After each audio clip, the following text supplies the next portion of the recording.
dirikan kepadamu ya Tuhan. Kami ada sebagaimana kami ada oleh karena kasih dan anugerah dan kebaikan-Mu. Dan hari ini Tuhan, biarlah Engkau yang berbicara bagi kami. Firman-Mu Tuhan kembali menguatkan kami, Firman-Mu kembali mempertobatkan kami, Firman-Mu Tuhan kembali mengajari kami untuk kami dapat sesuai dengan kehendak-Mu, dan hidup yang kami hidupi tidak percuma adanya dan kami menyenangkan hati-Mu. Berkati firman Tuhan, pakai hamba-Mu dan urapi hamba-Mu dan urapi dan berkati seluruh umat-Mu Tuhan. Segala kuasa yang bukan dari Tuhan yang ingin mencuri firman Allah kami tolak, patahkan, hancurkan dalam nama Tuhan Yesus. Kasih karunia anugerah Tuhan Yesus menjadi ini bagian kami pertengahan ibadah sampai pada akhirnya. Di dalam nama Tuhan Yesus Kristus kami berdoa. Haleluya. Amin. Silakan dulu Bapak Ibu Saudara. Selamat pagi. Shalom. Shalom. Apa kabar Bapak Ibu Saudara? Baik semua ya. Oke, hari ini kita akan belajar kebenaran firman Tuhan, yaitu keluarga ribut vs rukun. Semua orang Bapak Ibu Saudara pengen keluarganya itu baik-baik saja. Ya, kalau ada masalah, kalau ada persoalan, ya hanya butir-butir yang mengganggu. Namun Bapak Ibu Saudara, saya tidak percaya setiap kita yang ada hari ini, kita rindu supaya keluarga kita adalah keluarga yang rukun, yang harmonis, dan yang diberkati oleh Tuhan.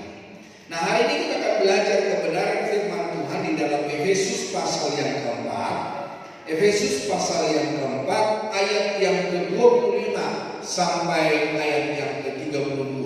Efesus pasal 4 ayat 25 sampai 32. Kita baca bersama 2-3. Karena itu buanglah dusta dan berkatalah benar seorang kepada yang lain, karena kita adalah sesama anggota. Apabila kamu menjadi marah, janganlah kamu berbuat dosa. Janganlah matahari terbenam sebelum padam amarahmu, dan janganlah beri kesempatan kepada iblis. Orang yang mencuri, janganlah ia mencuri lagi, tetapi baiklah ia bekerja keras dan melakukan pekerjaan yang baik dengan tangannya sendiri, supaya ia dapat membagikan sesuatu kepada orang yang berkekurangan. Janganlah ada perkataan kotor keluar dari mulutmu, tetapi pakailah perkataan yang baik untuk membangun di mana perlu, supaya mereka yang mendengarnya beroleh kasih karunia. Dan janganlah kamu mendukakan Roh Kudus Allah yang telah memeteraikan kamu menjelang hari penyelamatan. Segala kepahitan, kegeraman, kemarahan, pertikaian, dan fitnah hendaklah dibuang dari antara kamu. Demikian pula segala kejahatan.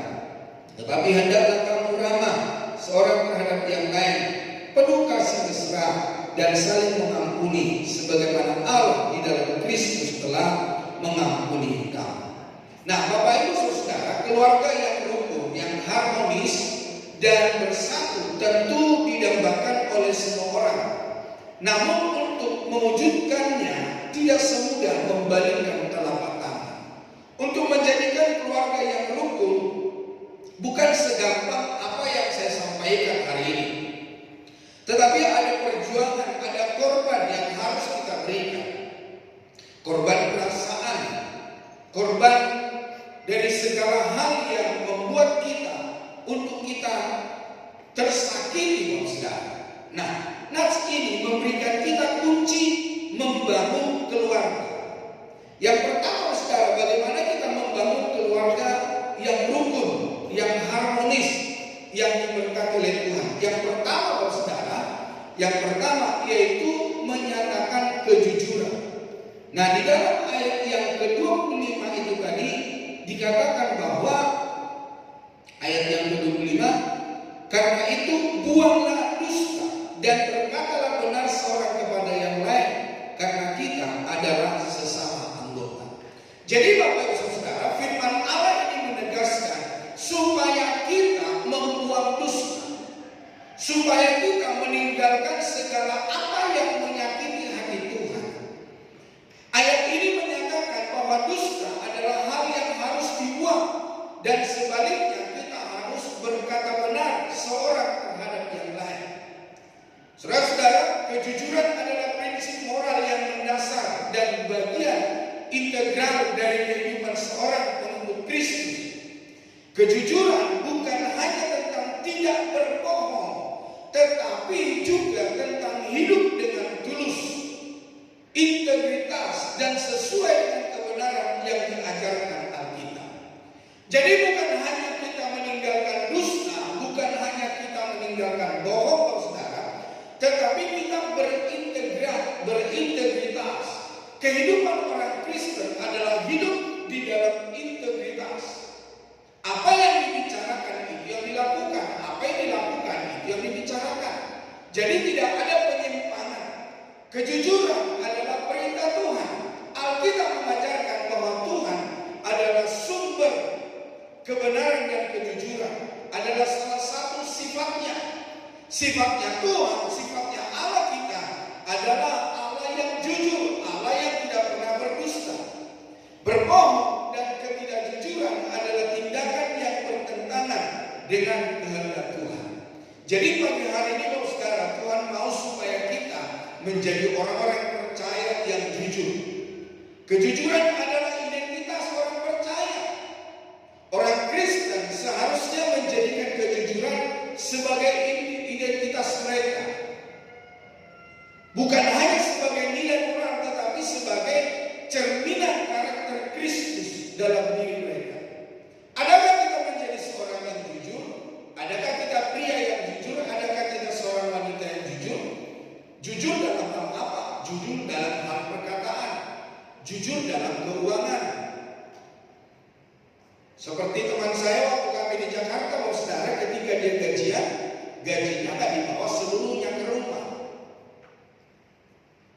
Namun Bapak Ibu Saudara, yang dibawa ke rumah hanyalah 500.000, dan yang selebihnya dimasukkan di kotak, di lemari di kantor, saudara. Waktu saya lihat, saya bertanya begini, loh Pak, kenapa gajinya sebagian yang dibawa pulang dan sebagian ditaruh di sini? Dia bilang, istri tidak perlu tahu. Bapak Ibu Saudara, bagaimana seorang hamba Tuhan, bagaimana seorang pekerja Tuhan, bagaimana seorang orang Kristen tidak melakukan kejujuran di dalam hidupnya. Bapak Ibu Saudara kasih Tuhan, Tuhan mau supaya kita semua menjadi orang yang jujur. Bilang dulu kiri kanannya, ayo kita menjadi orang jujur. Karena kejujuran adalah identitas kita. Kejujuran mendatangkan berkat meskipun mungkin sulit. Kejujuran pada akhirnya akan membawa berkat dan kedamaian, baik dalam hubungan dengan Tuhan maupun dengan sesama. Kalau kita tidak jujur, saudara, kita menyimpan, yaitu pedang. Kita menyimpan sesuatu yang akan menghancurkan hidup kita, baik keluarga kita, saudara. Kejujuran dalam segala situasi, orang Kristen diajar untuk hidup jujur dalam segala aspek kehidupan, baik dalam perkataan maupun perbuatan. Bahkan ketika menghadapi godaan untuk tidak jujur, orang Kristen harus tetap jujur, saudara. Teladan dalam kejujuran, orang tua dan pemimpin Kristen memiliki tanggung jawab untuk menjadi teladan kejujuran bagi orang lain, terutama anak-anak, saudara. Jadi hari ini siapapun kita yang hadir di dalam gereja ini, supaya kita semua hidup dengan jujur, hidup berkenan kepada Tuhan. Kejujuran adalah pilihan. Bagaimana kita hidup di dalam dunia ini? Kejujuran adalah sebuah pilihan. Kita mau jujur atau kita mau berdusta, itu adalah pilihan. Memilih untuk jujur adalah sebuah keputusan yang harus diambil, terutama dalam situasi yang sulit. Namun dengan pertolongan Tuhan, orang Kristen dapat menghadapi godaan untuk tidak jujur dan tetap teguh dalam kebenaran. Orang Kristen yang jujur, apapun tantangannya, apapun yang akan terjadi di dalam hidupnya, dia akan berkata iya terhadap kebenaran dan tidak terhadap dosa. Jadi Bapak Ibu Saudara terkasih Tuhan, di dalam Amsal Sulaiman pasal 12 ayat yang ke-22 dikatakan, orang yang dusta bibirnya adalah kekejian bagi Tuhan, tetapi orang yang berlaku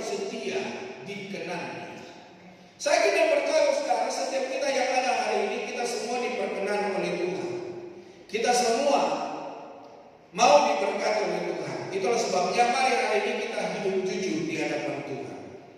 Di dalam Mazmur pasal 15 ayat 1 dan 2 dikatakan begini, Mazmur Daud, Tuhan, siapa yang boleh menumpang dalam kemahmu? Siapa yang boleh diam di gunungmu yang kudus? Yaitu Dia yang berlaku tidak bercela, yang melakukan apa yang adil, dan yang mengatakan kebenaran dengan segenap hatinya. Jadi Bapak Saudara kekasih, siapa yang bisa melihat Tuhan? Siapa yang boleh naik ke gunungnya Tuhan? Siapa yang berkenan kepada Tuhan? Adalah orang-orang yang jujur, orang-orang yang melakukan kehendak Tuhan, orang-orang yang setia di dalam kebenaran. Jadi Bapak Ibu Saudara, seberapa kita ada dan seberapa lama Bapak Ibu di gereja, milikilah hidup jujur. Karena ketidakjujuran adalah sebuah celah bagi kita untuk kita tidak bisa melihat Tuhan. Di dalam Amsal 11 ayat yang ketiga dikatakan, orang jujur dipimpin oleh ketulusannya, tetapi pengkhianat dirusak oleh kecurangannya. Jadi orang-orang yang curang, dia akan dirusak, dia akan dikhianati. Tetapi orang-orang jujur akan dipimpin oleh ketulusan hatinya. Bapak Ibu Saudara, jika di dalam keluarga dipenuhi dengan kata-kata kosong, kebohongan dan tipu daya, jangan berharap kerukunan dapat terwujud di dalam keluarga. Jadi Bapak Saudara, mulai hari ini pastikan setiap kita berkata-kata jujur, berkata-kata benar, berkata-kata melakukan kehendak Tuhan. Yang kedua, mengatasi kebenaran, hidup rukun dan hidup mengatasi kemarahan. Di dalam ayat 6 dan 27, apabila kamu menjadi marah, janganlah kamu berbuat dosa. Janganlah matahari terbenam sebelum padam amarahmu, dan janganlah beri kesempatan kepada iblis. Jadi firman Allah berkata, jika kemarahan terjadi, hal mana tidak dapat dihindari di dalam keluarga. Ayat ini memberi prinsip penyelesaian. Biarlah kita marah, jangan sampai matahari terbenam. Artinya saudara, dalam kemarahan yang kita miliki terhadap orang lain, jangan sampai berkepanjangan, jangan sampai berlarut-larut. Firman Allah berkata, jangan sampai matahari terbenam. Jadi Bapak Saudara, Tuhan menginginkan ketika kita marah ya sudah, marah ya sudah marah saudara. Nah, Bapak Ibu Saudara, Alkitab memberikan kepanduan tentang cara mengatasi kemarahan dengan bijak. Beberapa prinsip penting meliputi jangan biarkan kemarahan berlarut-larut, kendalikan diri agar tidak berbuat dosa karena kemarahan, dan carilah hikmah untuk memahami agar masalah dan mencari solusi yang dapat kita tempuh untuk melakukan kebaikan dalam rumah tangga. Jangan biarkan kemarahan berlarut-larut. Di dalam Efesus pasal 4 ayat 26 dikatakan, apabila kamu menjadi marah, janganlah kamu berbuat dosa. Janganlah kamu berbuat dosa, janganlah matahari terbenam sebelum padam amarahmu. Ini berarti penting untuk segera mengatasi kemarahan dan tidak menyimpannya terlalu lama, tidak menyimpannya berlarut-larut, tidak menyimpannya sampai besok hari, minggu depan, bulan depan, bahkan terjadi perselisihan yang dahsyat. Bapak Ibu Saudara, kemarahan yang berlarut-larut dapat merusak hubungan dan membuka pintu kepada iblis. Di dalam Efesus pasal 4 ayat yang ke-27, dan janganlah beri kesempatan kepada iblis. Ketika kita marah berlarut-larut, ketika kita marah berlanjut, saudara, maka di situ akan terancam segala apa yang tidak berkenan kepada Tuhan untuk merugikan pasangan, merugikan kita juga, merugikan orang lain, dan tidak ada keharmonisan di dalamnya.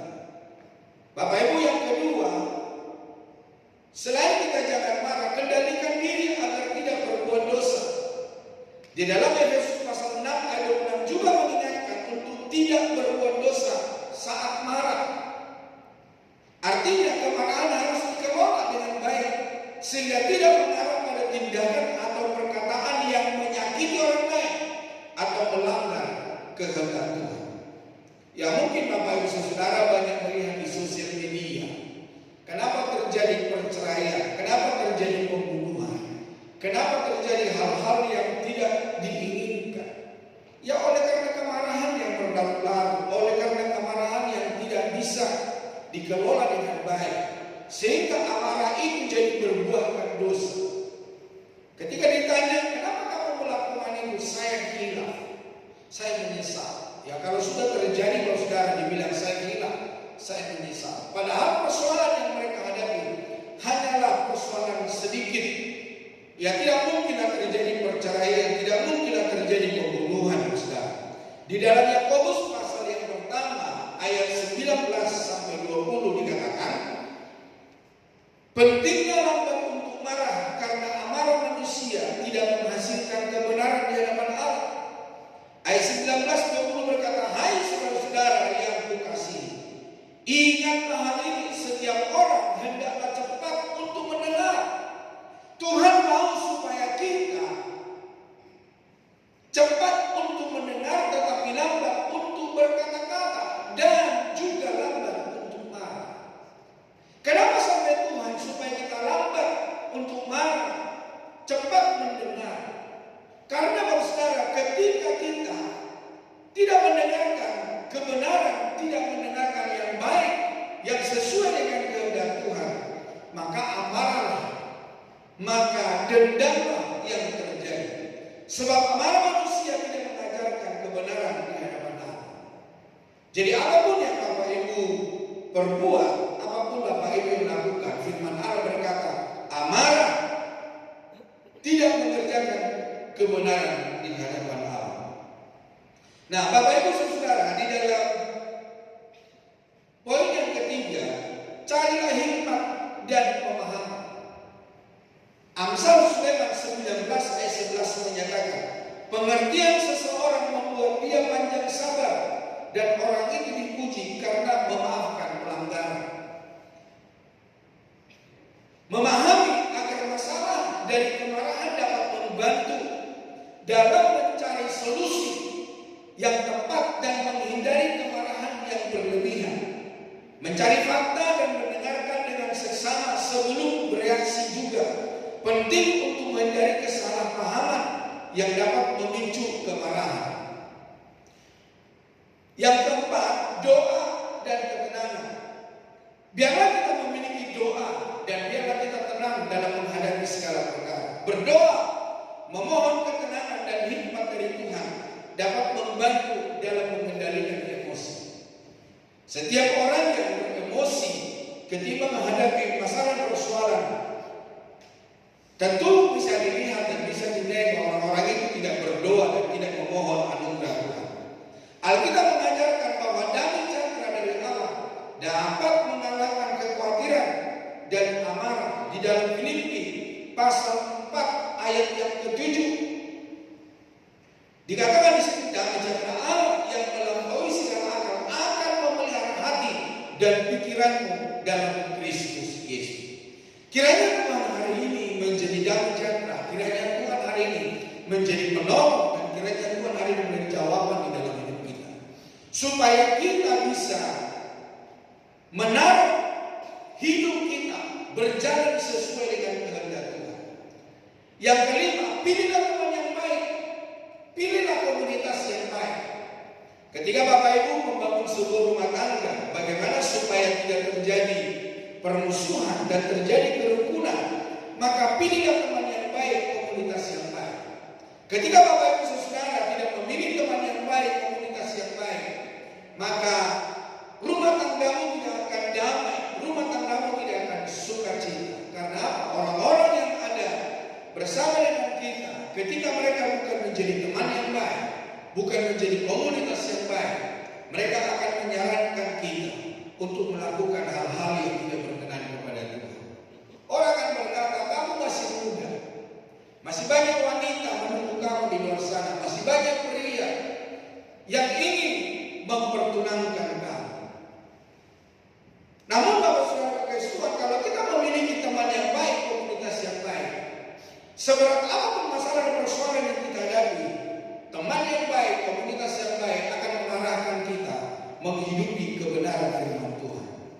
Firman Tuhan berkata, jangan sesat. Pergaulan yang buruk akan merusakkan kebiasaan yang baik. Teman bergaul dapat mempengaruhi sikap dan reaksi kita. Pilihlah teman yang bijaksana dan dapat memberikan pengaruh positif dalam mengatasi kemarahan. Boleh marah, firman Tuhan tadi berkata, biarlah kita marah jangan sampai matahari terbenam, dan jangan kita berbuat dosa. Ya, boleh saja marah, saudara. Tetapi hari ini mari kita kelola kemarahan yang kita punya. Bapak Ibu Saudara, yang keenam, memaafkan. Memaafkan orang lain adalah kunci penting dalam mengatasi kemarahan. Di dalam Efesus pasal 4 ayat 32 itu dikatakan menasihati untuk saling mengampuni sebagaimana Allah dalam Kristus telah mengampuni kita. Mengampuni juga bukan sesuatu yang baik, bukan sesuatu yang gampang, bukan segampang membalikkan tangan kita, saudara. Tetapi itulah keinginan Tuhan, itulah perintah Tuhan untuk kita saling mengampuni. Kalau saya mengampuni istri saya juga mengampuni saya. Jadi ada timbal balik. Di dalam Efesus pasal 4 ayat 32, tetapi hendaklah kamu ramah seorang terhadap yang lain, penuh kasih mesra dan saling mengampuni, sebagaimana Allah di dalam Kristus telah mengampuni kamu. Jadi Bapak Ibu Saudara kasih Tuhan, keluarga seberat apapun mereka dalam hidup perselisihan, keributan dalam rumah tangga, kalau mereka memahami kebenaran firman Tuhan, maka yang terjadi adalah kedamaian dan sukacita. Menyimpan kepahitan dan dendam hanya akan memperburuk keadaan dan membuat kita sulit mengendalikan kemarahan. Di dalam Injil Matius pasal yang kelima ayat 23 dan 24 berkata, sebab itu jika engkau mempersembahkan persembahan di atas mezbah dan engkau teringat akan sesuatu yang ada dalam hati saudara terhadap engkau, tinggalkanlah persembahanmu di depan mezbah dan pergilah berdamai dahulu dengan saudara, lalu kembali untuk mempersembahkan persembahan itu. Seberapa banyak di antara kita, saudara, ketika kita mempersembahkan pujian penyembahan kepada Tuhan, ketika kita mempersembahkan sesuatu kepada Tuhan di dalam gereja, seberapa banyak di antara kita yang melakukan kebenaran firman Tuhan? Kita memberikan pengampunan, kita berdamai dengan saudara kita, atau kita berpikir, biasa nanti juga akan selesai. Jangan sampai bahwa saudara kasih Tuhan, orang di sekitar kita memendam apa yang kita perbuat terhadap mereka, yang akhirnya kita pun tidak diberkati oleh Tuhan, kita pun tidak ditolong oleh Tuhan. Bapak Ibu Saudara, di dalam firman Tuhan ketika kita mempersembahkan persembahan di atas mezbah, ketika kita teringat, tinggalkan itu persembahan, berdamai dulu dengan sesama, baru kita mempersembahkan persembahan kita. Prinsipnya adalah selesaikan segala kemungkinan, selesaikan sesegera mungkin agar tidak berubah menjadi dendam berkepanjangan. Jadi Bapak Ibu Saudara kasih Tuhan, bagaimana supaya keluarga kita menjadi keluarga yang rukun? Yang ketiga, menjaga perkataan. Di dalam ayat yang ke-29 dikatakan dalam firman Tuhan ayat 29, janganlah ada perkataan kotor keluar dari mulutmu, tetapi pakailah perkataan yang baik untuk membangun di mana perlu, supaya mereka yang mendengarnya beroleh kasih karunia. Ada banyak orang Kristen, saudara, ketika di dalam keluarga ada perselisihan, bukan kata-kata yang bijaksana, bukan kata-kata yang baik, bukan kata-kata yang memberkati keluar dari mulut, saudara. Tapi yang seringkali keluar dari mulut adalah kebun binatang. Ada yang anjing, ada yang babi.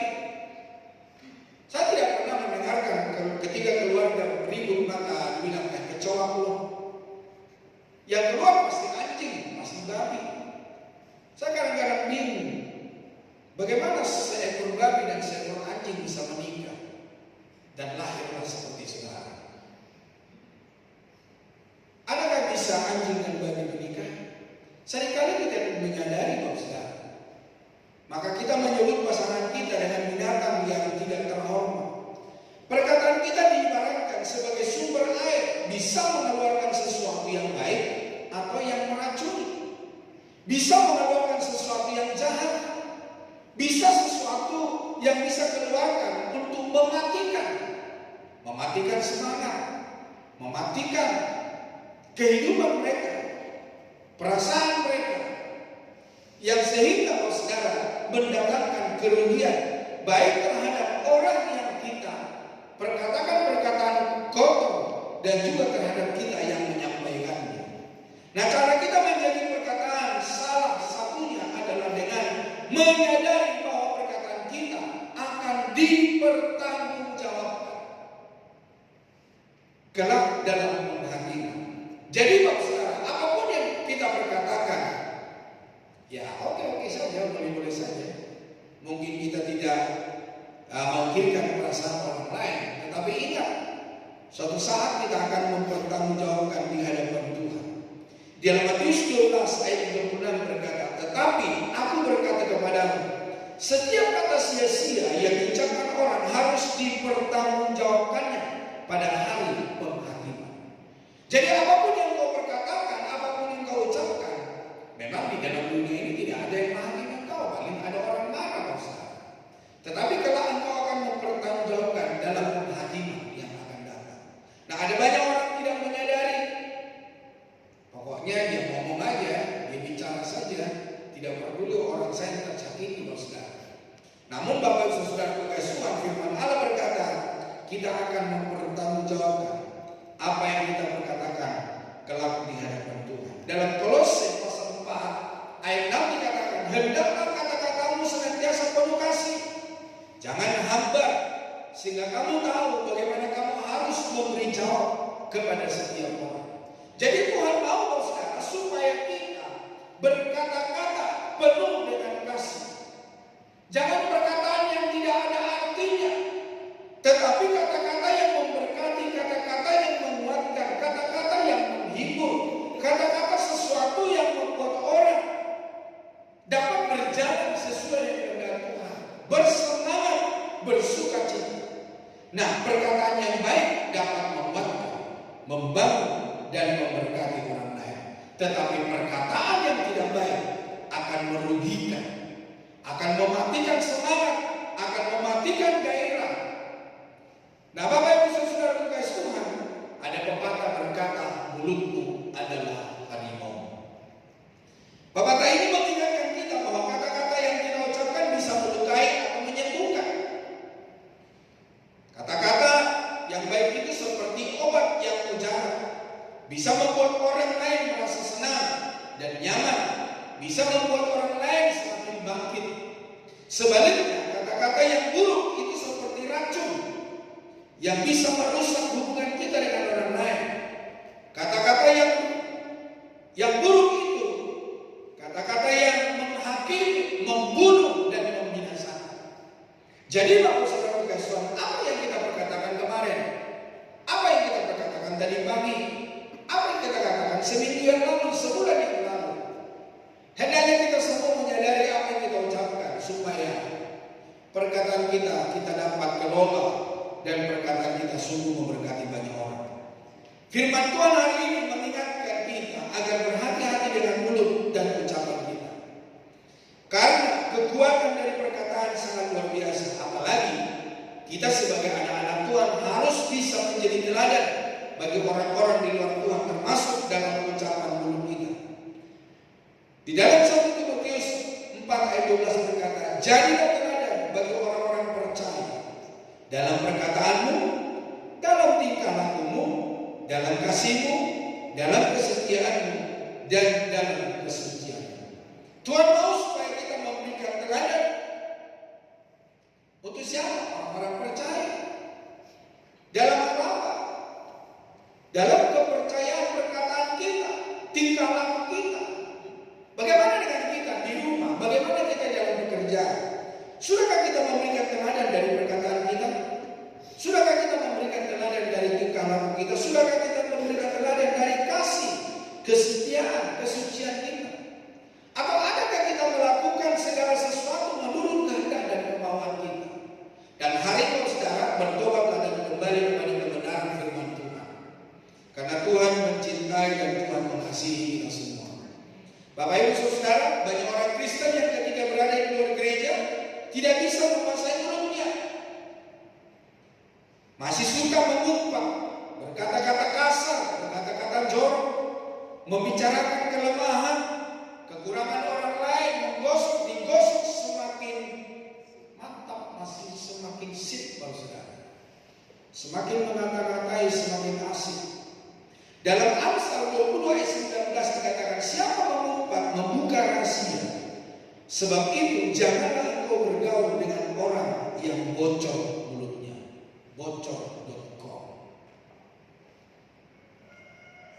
Nah, dalam perkataan penuh kasih, perkataan yang penuh dengan keramahan dan didasari oleh kasih setelah terlebih dahulu mempertimbangkan dengan matang, sehingga orang lain yang mendengarnya dibangun, dikuatkan, dihibur serta didorong ke arah yang lebih baik.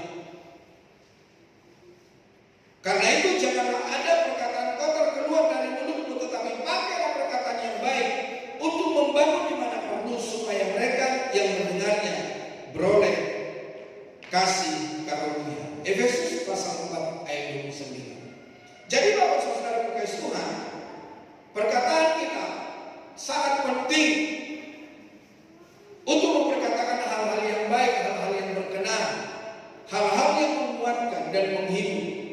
Perkataan yang menyampaikan firman. Tertulis jika ada orang yang berbicara, baiklah ia berbicara sebagai orang yang menyampaikan firman Allah. Tuhan tahu supaya setiap kita, ketika kita berbicara, ketika kita berkata-kata, supaya tidak ada perkataan yang kotor, perkataan yang merugikan, tetapi perkataan kita seperti orang-orang yang menyampaikan firman Allah. Sesuatu yang baik, yang mempengaruhi hidup seseorang. Itulah yang Tuhan mau yang kita ajarkan dari mulut bibir kita. Mulut dan lidah kita adalah cerminan hati kita. Setiap kata yang kita ucapkan adalah jendela yang memperlihatkan siapa kita sebenarnya. Ketika ada orang berbicara, maka orang sering berkata, apa yang kau bicarakan, demikianlah hatimu. Apa yang kau tuliskan, ya seperti itulah hatimu. Jadi bagaimana seseorang memperkatakan, mengeluarkan kata-kata dari mulutnya, dari hatinya, ya hatinya seperti itu. Kata-kata yang baik, maka hatinya baik. Kalau kata-kata yang kotor, ya hatinya kotor, saudara. Jika kata-katamu indah, maka hatimu pasti indah juga. Sebaliknya, jika kata-katamu kasar, maka hatimu pasti terluka. Orang-orang yang memperkatakan kata-kata kasar tentu perlu dipahami, saudara, bagaimana orang itu, apakah dia lagi terluka? Di dalam Amsal 21 ayat 3, siapa melihara mulut dan lidahnya, memelihara diri daripada kesukaran. Karena apa, saudara? Dari perkataan bisa membakar, bisa menyulut emosi, bisa membuat pertengkaran, bahkan saya berkata bisa sampai kepada pembunuhan. Nah, ada 4 hal yang kita bisa pelajari dalam diri kita. Berpikirlah sebelum berbicara. Sebelum mengucapkan sesuatu, pikirkan dulu apakah kata-kata kita akan menyakiti atau menolong orang lain.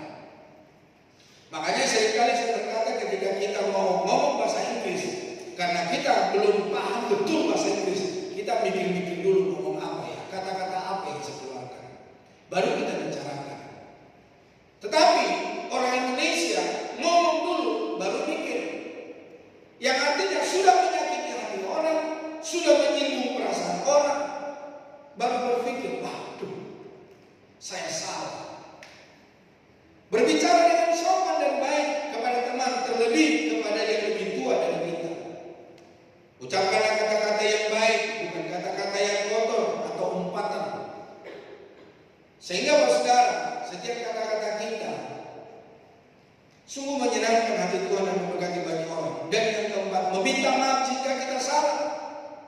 Namun ada banyak orang, saudara, ketika mereka salah, tidak merasa salah, merasa benar, merasa lebih baik. Jika kita tidak sengaja mengucapkan kata-kata yang menyakiti, segera minta maaf. Ya, bagi orang yang tidak mau berdamai, maka kata-kata yang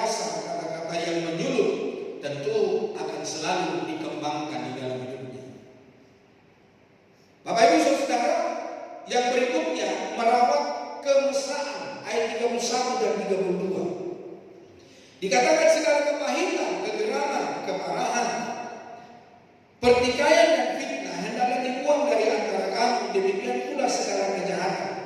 Tetapi hendaklah kamu ramah seorang terhadap yang lain, penuh kasih mesra dan saling mengampuni sebagaimana Allah di dalam Kristus telah mengampuni kamu. Kemesraan dimulai dari tindakan saling mengampuni, sebagaimana Allah di dalam Yesus Kristus telah mengajarkan dan mengampuni kita. Dia menerima engkau apa adanya. Dia mengampunimu dari segala perbuatanmu, perkataanmu, kelakuanmu. Adakah di antara kita, saudara, melakukan hal-hal yang tidak baik dan Tuhan tidak mengampuni?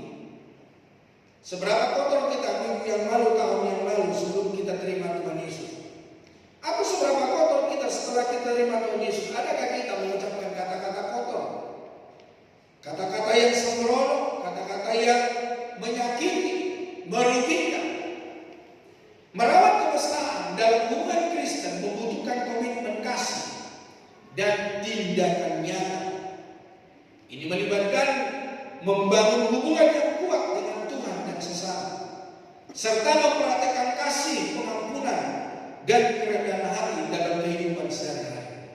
Tuhan mau supaya kita memiliki kerendahan hati. Nah, Bapak Ibu Saudara, membangun bagaimana supaya keluarga yang harmonis. Yang pertama, kasih yang berakar pada Tuhan, kasih mesra, kasih yang tulus dan tahan uji seperti kasih Kristus adalah dasar dari kemesraan dalam hubungan Kristen. Kasih yang berbuah, kasih bukan hanya teori tetapi harus dipraktekkan dalam tindakan nyata seperti ramah, penuh kasih sayang, dan saling mengampuni. Kasih yang mengampuni, memaafkan kesalahan orang lain, seperti Allah telah mengampuni kita, adalah kunci untuk menjaga kemesraan. Apalagi saudara, komunikasi dan waktu berkualitas. Ada banyak orang-orang menuliskan di sosial medianya, waktu yang berharga, quality time. Tapi yang saya suka melihat yang berkata quality time, semua orang pegang HP, semua orang membuka sosial medianya, ya hanya berkumpul, hanya makan bersama. Tapi di dalam kebersamaan itu tidak ada waktu yang baik yang bisa dipilih, yang bisa dinikmati bersama. Karena hanya berbicara quality time, tapi ya namanya urusan luar, pekerjaan luar tetap terjadi. Bapak Ibu Saudara, biarlah hari ini kita memiliki komunitas dan waktu berkualitas. Waktu yang diberikan, kesempatan yang diberikan bagi kita, biarlah kita lakukan, biarlah kita perbuat menjadi waktu yang berkualitas, seperti berdoa bersama. Adakah Bapak Ibu Saudara melakukan hal ini? Meluangkan waktu untuk berdoa bersama pasangan atau keluarga dapat mempererat hubungan secara rohani.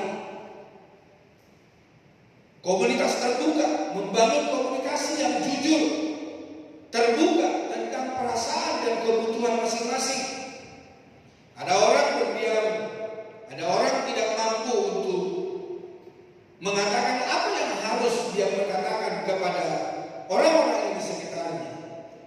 Waktu berkualitas, memberikan waktu khusus untuk bersama, seperti malam bersama atau melakukan aktivitas bersama, menyenangkan bersama, dapat mempererat ikatan keluarga.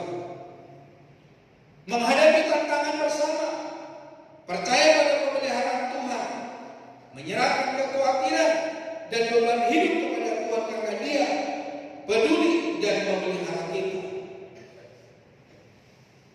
Membangun rumah tangga yang rukun perlu ada namanya sikap rendah hati. Rendah hati memungkinkan kita untuk belajar dari kesalahan dan tetap bersukacita dalam penderitaan. Saling mendukung dalam suka dan duka, serta memberikan semangat dan dorongan. Menjadi berkat bagi sesama, melayani sesama, menjadi berkat bagi orang lain melalui tindakan kasih dan pelayanan, menjadi teladan. Menjadi teladan dalam kehidupan sehari-hari, menunjukkan kasih dan karakter Kristus. Memperkuat hubungan dengan Tuhan. Ya, dengan membaca firman Tuhan. Masih ada di antara bapak saudara yang baca Alkitab, yang berdoa setiap hari? Membaca firman Tuhan dan merenungkan firman Tuhan setiap hari dapat memperkuat iman dan hubungan dengan Tuhan. Apalagi beribadah bersama, ya, seperti yang Bapak Ibu lakukan hari ini. Mengikuti ibadah bersama keluarga atau komunitas gereja dan mempererat ikatan rohani. Menjadi bait Allah, menjadikan tubuh sebagai bait Allah, menjauhi dosa dan hidup sesuai dengan kehendak Tuhan. Adakah kita mempersembahkan persembahan hidup kita yang berkenan kepada Tuhan, yaitu mempersembahkan tubuh, jiwa, dan roh kita? Keramahan dan kasih yang dipraktekkan di dalam keluarga menghindarkan dari keributan yang berkepanjangan. Dan kiranya Bapak Saudara kekasih Tuhan, di dalam hidup kita, mari kita mempersembahkan yang terbaik dan berkenan kepada Tuhan. Tidak ada embel-embel yang merugikan pasangan, merugikan anak, merugikan orang tua atau siapapun yang ada di sekitar kita. Namun hari ini biarlah kita menyenangkan hati Tuhan, memberikan yang terbaik, mempersembahkan hidup yang kudus dan berkenan kepada Tuhan. Karena itulah adalah ibadah kita yang sejati. Amin. Mari kita datang kepada Tuhan. Mari kita berdoa kiranya kasih karunia anugerah Tuhan menjadi milik bagian kita. Para pemusik boleh maju ke depan. Mari kita sama-sama